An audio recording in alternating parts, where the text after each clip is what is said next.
సర్పంచ్ ఎన్నికల పూర్తయ్యా లేదో అంతలోనే తెలంగాణ పల్లెల్లో మరోసారి ఎన్నికల సందడి మొదలైంది. సీఎం రేవంత్ రెడ్డి ఆ దిశగా సంచలన నిర్ణయం తీసుకున్నారు. రాష్ట్ర వ్యాప్తంగా డీసీసీబీల పాలక మండలిని కూడా రద్దు చేశారు ఆయన. రాష్ట్ర సహకార కేంద్ర బ్యాంక్, జిల్లా సహకార కేంద్ర బ్యాంకులను కూడా వ్యవసాయ ప్రాథమిక సహకార సంఘాలను కూడా రద్దు చేశారు. సో టెస్ట్ క్యాప్, డీసీసీబీ, పిఎస్సీలకి ఇన్ఛార్జ్ అధికారులను నియమించారు. ఫిబ్రవరిలో వాళ్ళకి సంబంధించి సమయం ముగిసింది. 904 పిఎస్సీలు, పిఎస్సిఎస్లు, తర్వాత 9 డీసీసీబీల పదవీకాలం పోయిన ఏడాది అంటే ఈ ఏడాది ఫిబ్రవరిలో ముగియడంతో దాన్ని ఏడాది పాటుకి ఎక్స్టెండ్ చేశారు. సో అంటే ఈ ఫిబ్రవరి వరకు ఇంకా సమయం ఉంది. దీంతో ఆ 2 నెలల ముందే అంటే నిన్న ఆల్రెడీ దీన్ని రద్దు చేసినట్టుగా నిర్ణయం తీసుకున్నారు. సో ఇవాళ నుంచి ఇన్ఛార్జ్ అధికారులకు సంబంధించి వాళ్ళ పాలనలోనే వాళ్ళ చేతిలోనే మొత్తం నడవబోతోంది.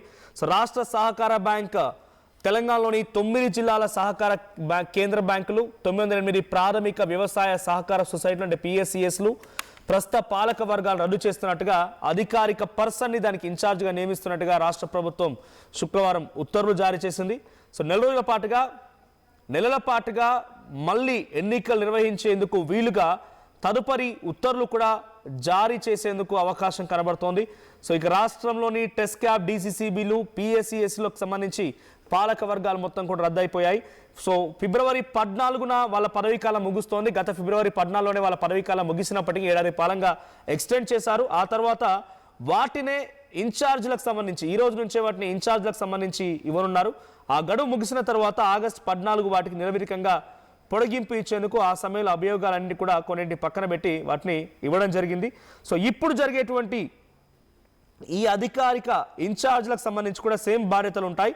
కానీ కొత్తగా వరించేటువంటి వారు చూస్తూ ఉంటే ఈసారి కాంగ్రెస్ పార్టీ నాయకులు ఎవరైతే సర్పంచ్ ఎన్నికల్లో పోటీంచాలని ఆలోచన చేసిన వారు, లేదంటే క్షేత్రస్థాయిలో కాంగ్రెస్ పార్టీ కోసం కష్టపడ్డవారు, కాంగ్రెస్ పార్టీ కోసం అహర్నిశలు కృషి చేసి ఈరోజు కాంగ్రెస్ పార్టీ అధికారం రావడం కోసం క్షేత్రస్థాయిలో ఎమ్మెల్యేలకు సపోర్ట్ చేస్తున్నవారు, వారందరికీ ఇప్పుడు పదవులు రాబోతున్నాయి. 9 డీసీసీబీల పదవీ కాలానికి సంబంధించి ముగియడంతో, అంటే ఈ ఫిబ్రవరి కల్లా ముగియడంతో, నెక్స్ట్ వచ్చేటువంటి సంవత్సరం ఫిబ్రవరి కల్లా ముగియడంతో 2 నెలల ముందే రద్దు చేశారు. అంటే అటు ఇటుగా 1000 మందికి కొత్త పదవులు రాబోతున్నాయి. 1000 మందికి కొత్త పదవులు రాబోతున్నాయి. సో పాలక వర్గాల స్థానంలో నామినేటెడ్ ఇన్ఛార్జ్లను కూడా నియమించింది.